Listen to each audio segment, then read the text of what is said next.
Everybody, and welcome to Unlearning Economics. Today, we are going to be talking about the issue which won't go away across the world, and especially in the UK, which is the cost of living crisis and inflation more generally.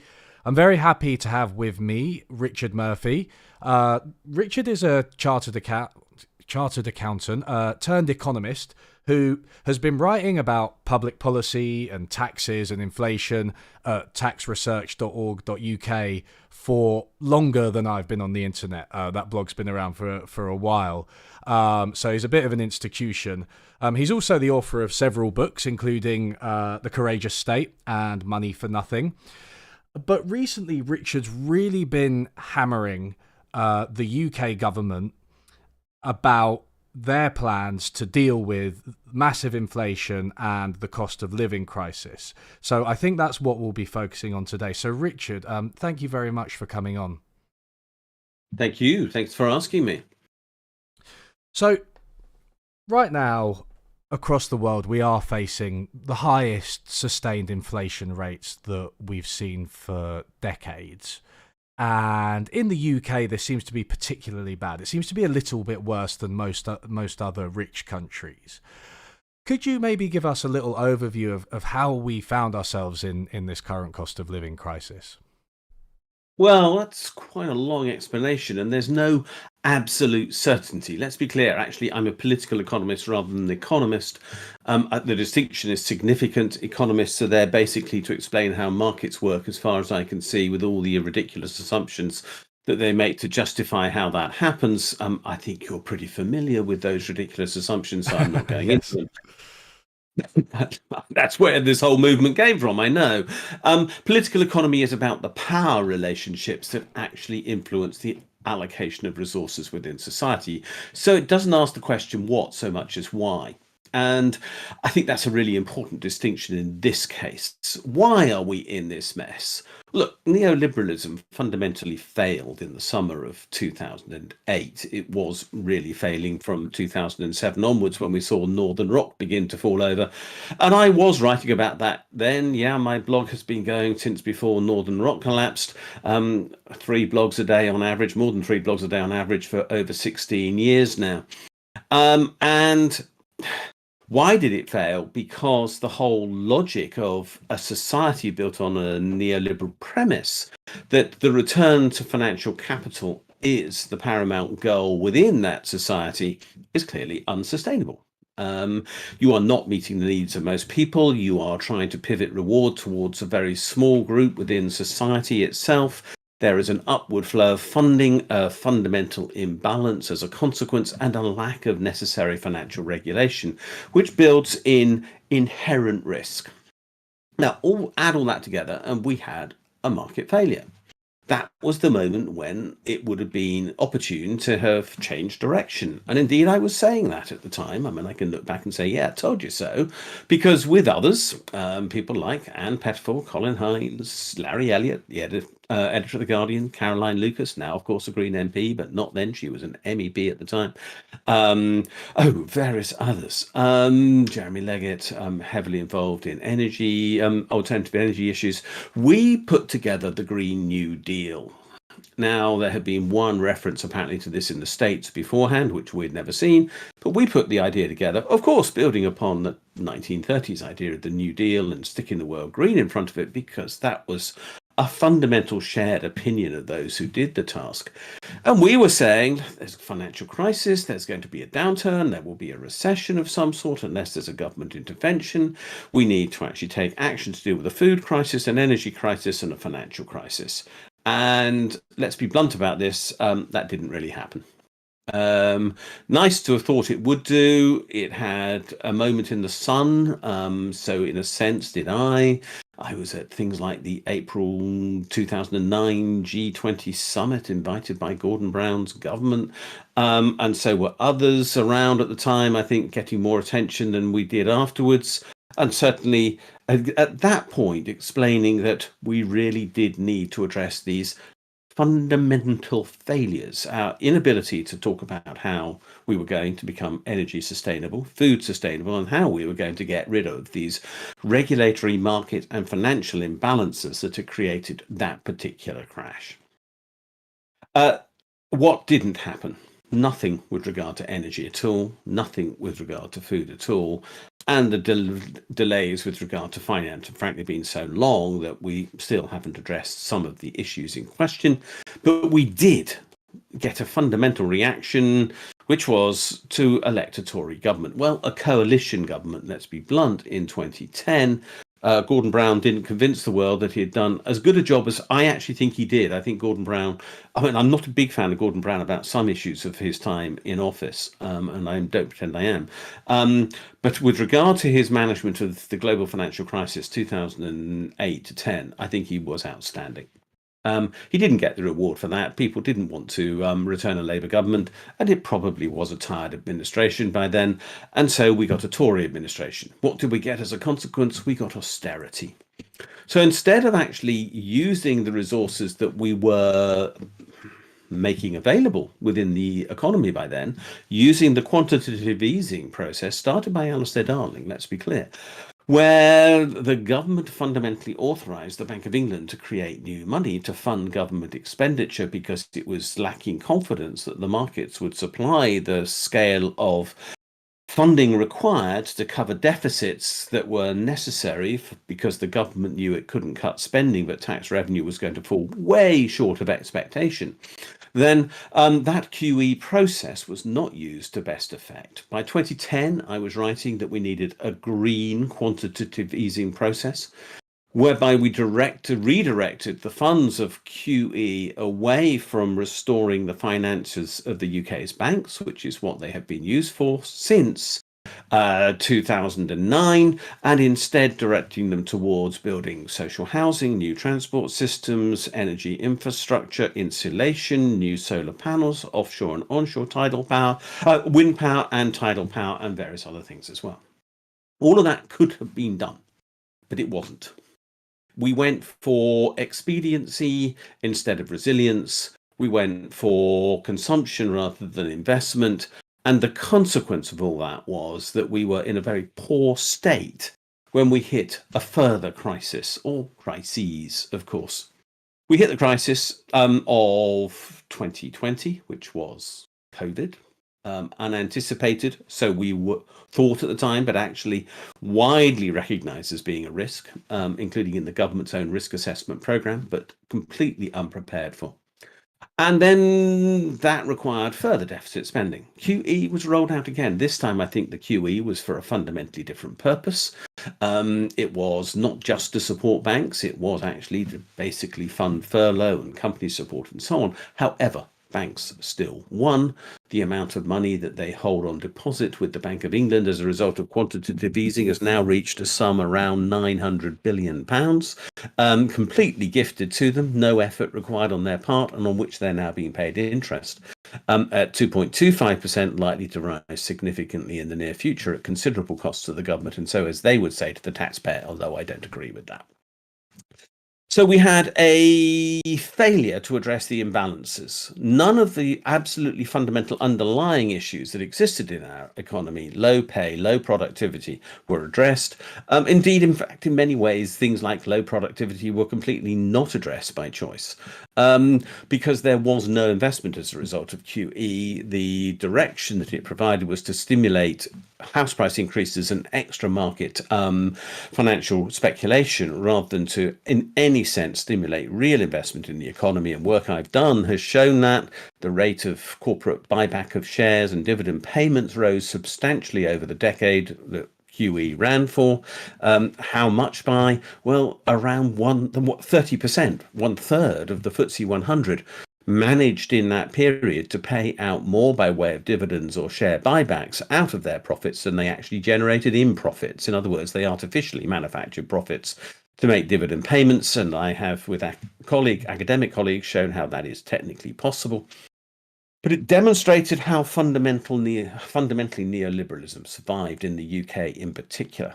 And of course, we diverted our entire effort away from actually doing anything useful with the political energy of the country into having a fight over Brexit. We moved much further to the right. The Overton window shifted. Brexit was actually there to undermine any element again of productivity by destroying exports, by destroying confidence in those markets, by actually devaluing the pound, but not providing the opportunity for people to export to exploit that, but to push up the price of imports. Again, all of these things exacerbating fundamental weaknesses inside the UK economy, whether or not you think the social dimensions of Brexit are good or not, and I admit I don't. Add all that together, we were weak when we got to the reopening from COVID. What happened when COVID reopened? Let's be clear, some people did, of course, do quite well out of COVID. They didn't go to work, or rather they worked from home in most cases. They were often the quite well paid, me included. And let's be honest, I know I'm in that category of person because university professors, and I am a professor at Sheffield University, are amongst the better paid in society. I didn't go to work for a long time, and therefore I was able to save, in effect, the time and effort involved in commuting. I didn't go out as we couldn't. The consequence was there are a large number of people who were in that situation who then went and wanted to splash the cash, which is, of course, how they think they get their validation as human beings, through conspicuous consumption. Read Torsten Veblen's work on conspicuous consumption if you want to know about that. Pretty impenetrable, I admit, in the original, but well worth looking at to understand what the purpose of this term is and how destructive the whole idea might be. They wanted to buy new flash cars, they wanted to buy kitchens, they wanted to do household extensions, all those things they put on hold. And there was a boom around the world in demand for these core items, particularly raw materials for things like building, and microchips for items which had been deferred, like new cars. As a consequence, there was a shortage in demand, there was supply chain disruption, we reopened too quickly. The claim that COVID was over was, of course, complete nonsense. COVID is still not over, I'll tell you that. I'm still suffering with long COVID this summer. I have been in touch with my doctor today, because I assure you I have absolutely ghastly sinusitis, which is a long COVID side effect, and which makes sleeping quite difficult because it's just damned uncomfortable. And it's been going on all summer. When I last had COVID. And so COVID is not over, but we were told it was. People, therefore, went and splashed, as I say, the cash and tried to do so. There was, at that moment, a demand-driven inflation. And I don't think there's much doubt that was a demand-driven inflation. It was short-term. We knew that by Christmas, even 2021, many of the issues which were causing the stress, in particular, things like timber prices, which had shot through the roof. And of course, the price of freight itself, because so many ships literally could not land because there was so much disruption in ports, was beginning to all sort of come back to normal. The Baltic Dry Index was dropping. Timber prices were falling. Some of those core indicators, even copper, not necessarily, however, much to do with microchips. They remained in short supply, and I accept that point. But otherwise, most things were back to some sort of order.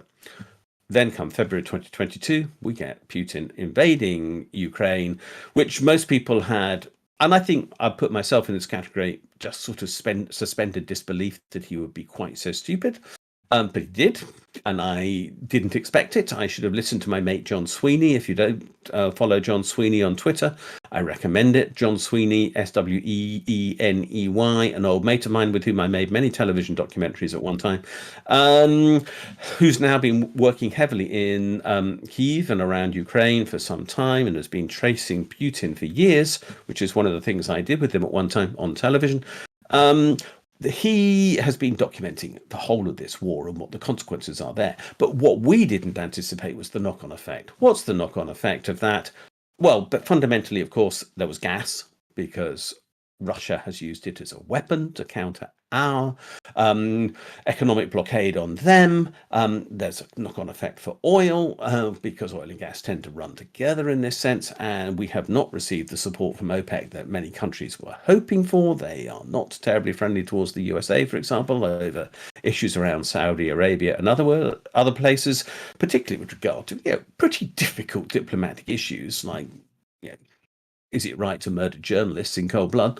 And then the next knock-on effect was around foodstuffs. Wheat, because Russia and Ukraine are breadbaskets, which have supplied enormous quantities of wheat, not so much to us, but very heavily, for example, to Africa, where Egypt is absolutely dependent upon Ukrainian wheat, is not getting enough, and fertilizers, where 25% roughly of the world's fertilizers come from Ukraine and aren't coming from Ukraine, and therefore the risk of falling productivity in agricultural production is high, and therefore prices are increasing. So we imported not gas prices significantly, because we only have a very small dependence upon imported gas from Russia and Ukraine, but we certainly did import food prices. We certainly did import oil prices. And the reaction of our government was, and our Bank of England, was pretty illogical. They said, oh, we've got inflation, therefore we must do what we always did in the 1980s and 1990s. And I'm old enough to have been around right through these eras where they increased interest rates to try to crush inflation. It didn't particularly work then, by the way. By 1992, inflation had been crushed by matters quite apart from interest rates, and remained low, frankly, almost ever since then, in many ways, in real terms, compared to inflation. And so they tried to do that. It obviously didn't work, because there was no reason why it should work, because there was no domestic driver of inflation by the beginning of 2022. As I mentioned, raw material prices were fundamentally under control. Demand had rebalanced at that point, I think, pretty significantly. The nature of inflation was imported, and yet we were left with this problem. There was the inflation, and the Bank of England trying to kill it by increasing interest rates, which was exacerbating the problem, because people were not only now seeing the inability to pay energy prices and road fuel prices and food prices and various other things, of course, which as a knock-on effect were rising, but they were seeing the threat of their mortgages increasing, and that has a knock-on effect onto rents, because many landlords are heavily geared, i.e. they have large mortgages on their rental properties, so they have begun to push up rental prices as well. What's the consequence of all of this? We are in a potentially calamitous position, because we've imported inflation, because we've built a non-resilient economy, which we could have had a resilient one with regard to both energy and food, but did not. And the result is that we are now exposed to inflation to a greater degree than many other countries as a consequence. Plus, we have a Bank of England that is particularly dedicated to neoliberal thinking, and the ideas around using interest rates as the only, well, literally it's the only hammer they've got, isn't it? It's the only tool they've really been given, apart from quantitative easing and quantitative tightening. And they want to use that to hammer the economy at a totally inappropriate rate, and therefore people are going to be suffering. It was a long answer to your question, but that's how I see where we got to this point. Thank you. It was a long and very, very good answer. I think, if I had to sum up, I'd say essentially we, because of decades of lack of investment and lack of preparation, we were completely underprepared for this crisis. For the multiple crises that we've faced. And, in response, we've basically just seen more of the same, a complete lack of ideas from our government and our central bank in how to actually address these things creatively, because they're just saying, let's cut taxes and increase interest rates, which is exactly what they did in the 80s. And I think one thing I'd like to ask you about, which piqued my interest, and a couple of people actually in the chat did notice it, is you said that in the 1980s you didn't think that the very high interest rates played that much of a role in bringing down inflation, which is a really interesting claim, because I would sort of, my perspective has always been that they did, but, at what cost? That was my perspective. But do you think that there were other factors which brought down inflation, and the interest rate rises were maybe minimal or incidental in their impact? The evidence of academic work around interest rate changes is that they take 18 months to 2 years to flow through into an economy to have any significant effect. And that is because there is a lag, inevitably, between a change in base rate and a change in interest rates in the actual market. And that's obviously perhaps an even bigger lag now than it was in the 80s, because there tend to be more fixed rate mortgage deals, more fixed rate bank deals than there were then. And I stress I was around at the time, and I'm working from memory, but I think that's definitely true. But even so, they did seem to take some time to have impact. There wasn't an absolute certain correlation between, oh, base rate has changed and whatever else. We, of course, had the mayhem moments like Black Wednesday, where everything was just completely skew-whiff in 1992 because of the exchange rate mechanism and everything going wrong with that. But overall, the reasons why we got inflation and why inflation was cured were very much more because of actual movements in fundamentals. For example, in 1992, it wasn't pushing interest rates to 15%. Okay, for a very short period of time that solved inflation. What solved inflation was letting the pound float downwards, which was necessary because we've been in the exchange rate mechanism at too high a value. And once we were allowed to float to the value we were happy at, it didn't have a significant impact on imports, but it did boost exports. And therefore, the thing rebalanced sort of its own. My argument is that actually the time lag was always too long for it to have been inflation that caused the rebalancing of the economy. Actually, the rebalancing of the economy happened because demand and supply adjusted to, in effect, market price signals faster in many ways than interest rates could react, and produced the change in the nature of supply that was necessary to rebalance. I don't believe in equilibrium, and I don't think anybody on earth should believe in equilibrium because it's a completely false concept. But it did rebalance broadly supply and demand in a way that was not influenced by interest rates, is my argument. So we're simply talking about the temporality of the whole issue here. What is the most significant time lag of consequence? And I would say real world adjustment to pay and prices and reactions to supply and demand as a consequence had a much bigger overall impact on supply and demand and the elimination of inflation than interest rate changes did. I might be wrong, but that was certainly my impression when I was working at that time. And remember, running real businesses, because I was a chartered accountant, but also running real companies aside from being a chartered accountant at that point in time. So I was senior partner of a firm, but I had several other companies that I was involved in running, making real-time decisions on how we may pay settlements with staff, how we change prices and so on. And I never felt that interest rates were a major influence, even though some of those businesses were significant borrowers. It's really interesting that you mentioned interest rates because it is, like I said, and like you said, the primary way that central banks try to manage inflation these days. But something you said about your own personal experience there reminded me of a stylized fact, which I think has become quite clear in, the MMT / post-Keynesian literature, which is that businesses actually aren't that responsive to interest rate changes, right? So this idea that you can use them to kind of micromanage the economy, it seems to be false. And that was in line with your experience as well? Well, obviously, the impact of an interest rate change does depend upon the scale of leverage within the business. There will be some businesses that are so highly leveraged that they will have a significant interest rate changes will have a significant impact upon them because that interest charge will be one of their biggest expenses. But bluntly, inside most businesses, that's not true. And I have accounted for many hundreds of businesses, preparing many thousands of sets of accounts, I suspect, in my career. I don't do it very much now, but I certainly used to.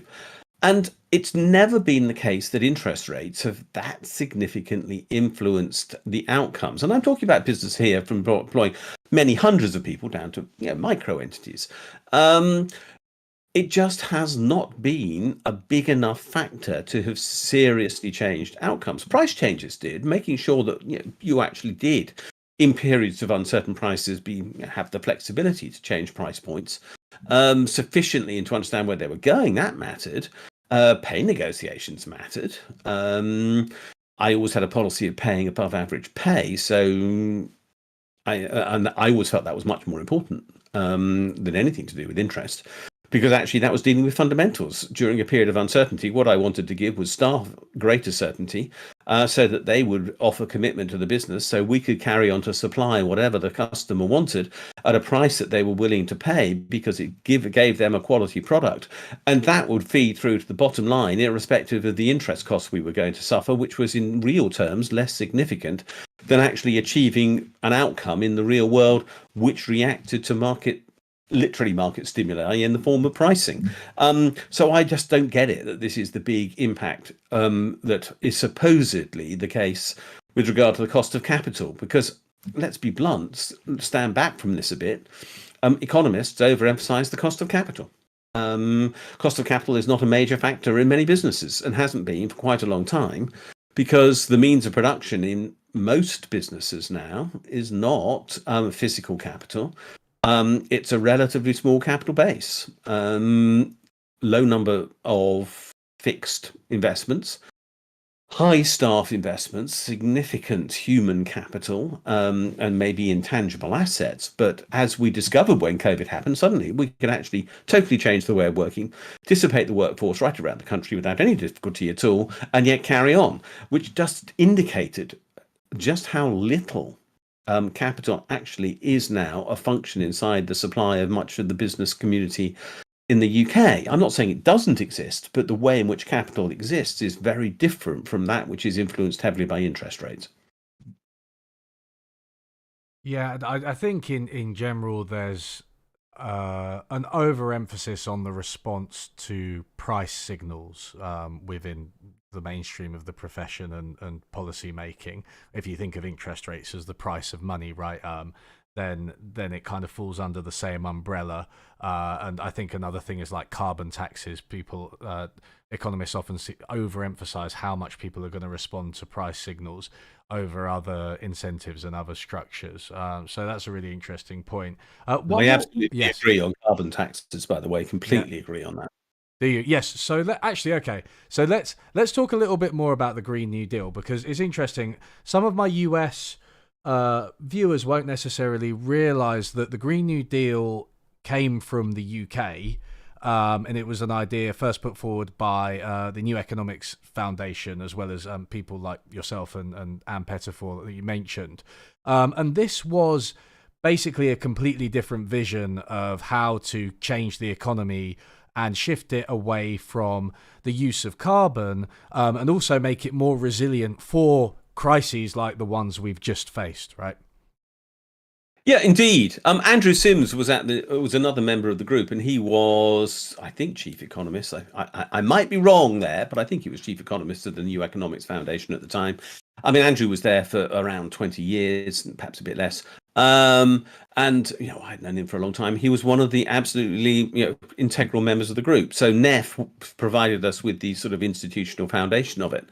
What happened in 2017 when the Green New Deal crossed the Atlantic effectively and AOC picked it up was that they came over to the UK. They actually met Ann Pettifor, whose view of the Green New Deal is slightly different from my own, because she has a different interpretation of what MMT and money is from mine. I don't truly understand hers, but I know it's different from mine. And I'm just being quite honest about that. I'm not trying to be awkward. And the ideas which were in the original Green New Deal were literally picked up, shifted across the Atlantic, and have done a great job, a more effective job in many ways, stateside than they ever did here. It still is going on in the UK. There are groups like Green New Deal Rising who are still doing stuff. I'm working with Colin Hines, who is still the Green New Deal group convener, but we tend to work together now under something called Finance for the Future. So we work in a slightly tighter grouping. But the ideas continue. That there is a need for a transformation around sustainability, changing the profile of consumption, refocusing away from private consumption into communal consumption. So actually, necessarily, that involves a bigger state, rethinking the way in which government is financed, rethinking the role of capital in society, actually trying to rebuild the equation between savings and investment, which has been almost totally lost within the financial system over the last 40 odd years. And just forgotten that S might equal I in terms of economic, macroeconomics. Thinking about how incentives are provided around saving and investment and everything else. And I was having a discussion recently with a quite prominent US academic, who I'm not going to name because I don't think it would be fair. But Danny Blanchflower and I, Danny Blanchflower is David Blanchflower, professor of labor economics at Dartmouth College in the States. He and I work together quite a bit now. And he was on the Monetary Policy Committee in 2006 to 9, and so lived through the 2008 crisis there, being what was considered by everybody to be a thorough troublemaker, but turning out to be right. And we're talking to a load of people about what we should be doing now. And one of the senior academics we spoke to, who many people listening will have read his work, so I've given away gender at least, it just said, well, the Green New Deal is the obvious answer. It's the only answer. That's what we have to do. We have no other model.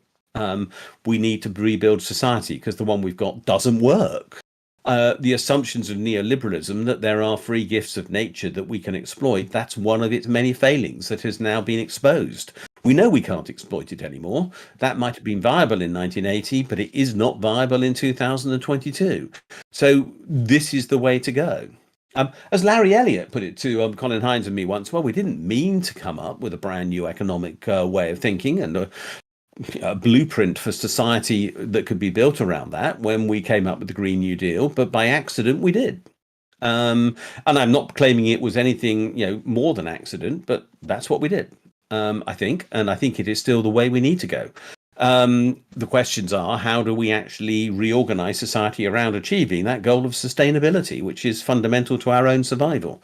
Now, I might just see out the existing system at the age of 64. It could be that I'll get through without seeing too many catastrophic consequences of climate, at least in the UK, although clearly I'll see them elsewhere in the world.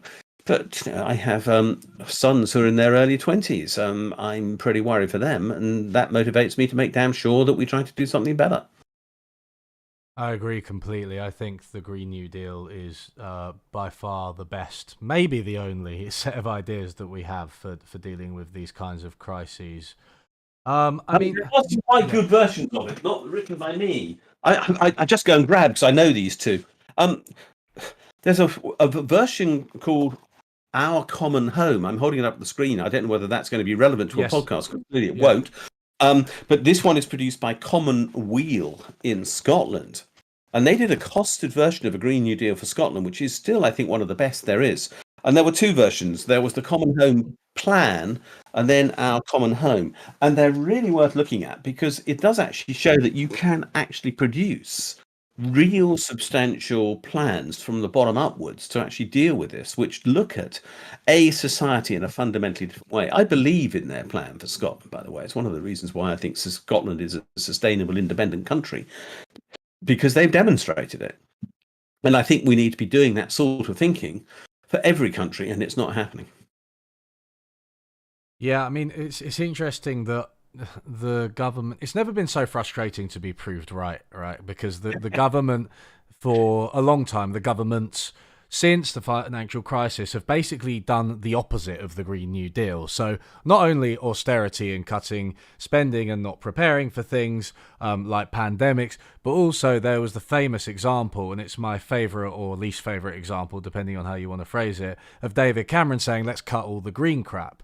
And then Commonwealth UK worked out that that's now costing us households in terms of their energy bills and in terms of our energy security, and also it would have been good for the environment as well. So the policies have just been the opposite to what we need.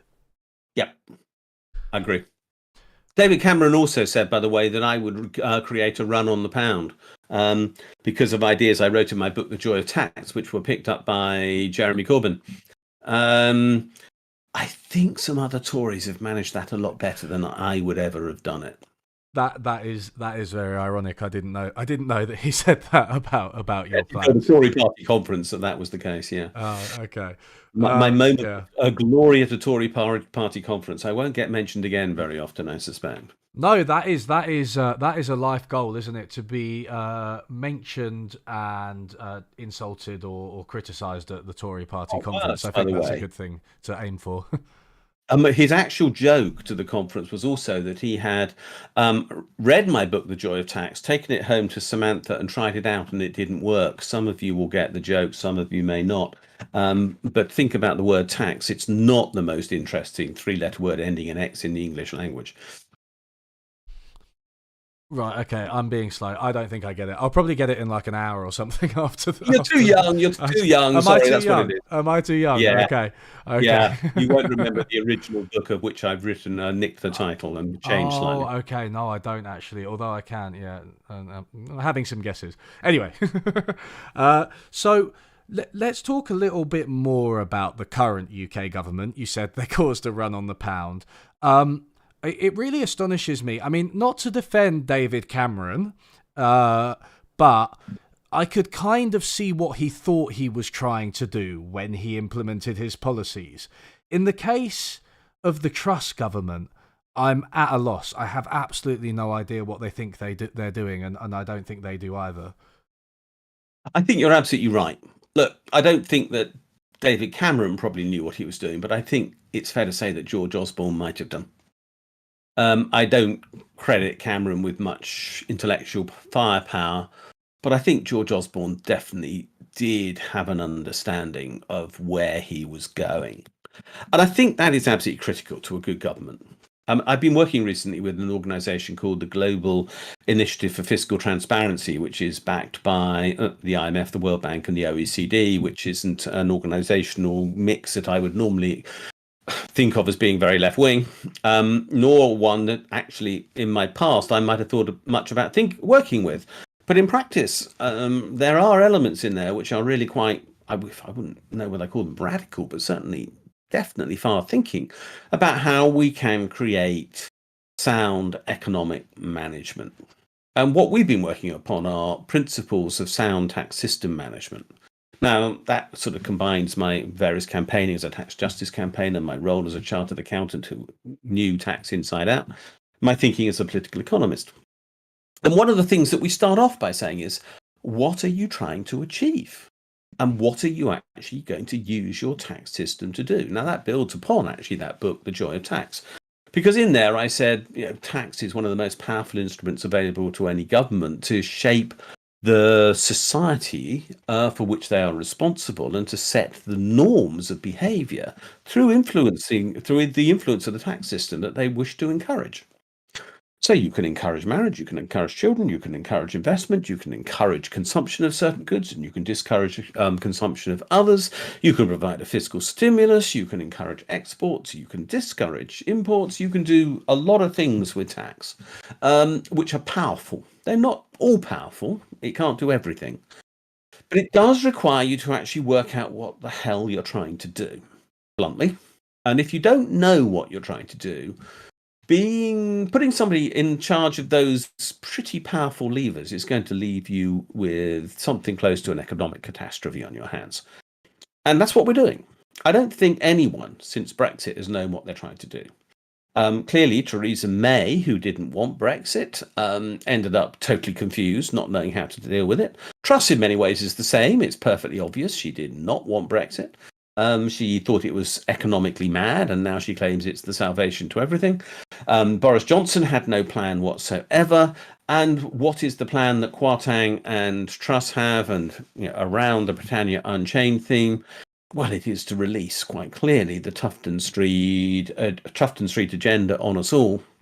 Fundamental market liberalisation, going back to Hayek, going back to Friedman, and the whole Mont Pelerin society rollout of neoliberalism through the think tanks to the point where they could remove first of all, the democratic underpinnings of society in a sense, and secondly, the degree of order that good governance and the government bring to society to actually provide the fundamental underpinnings for a market economy, which it appears they want to destroy. And indeed, they seem to be doing incredibly well at.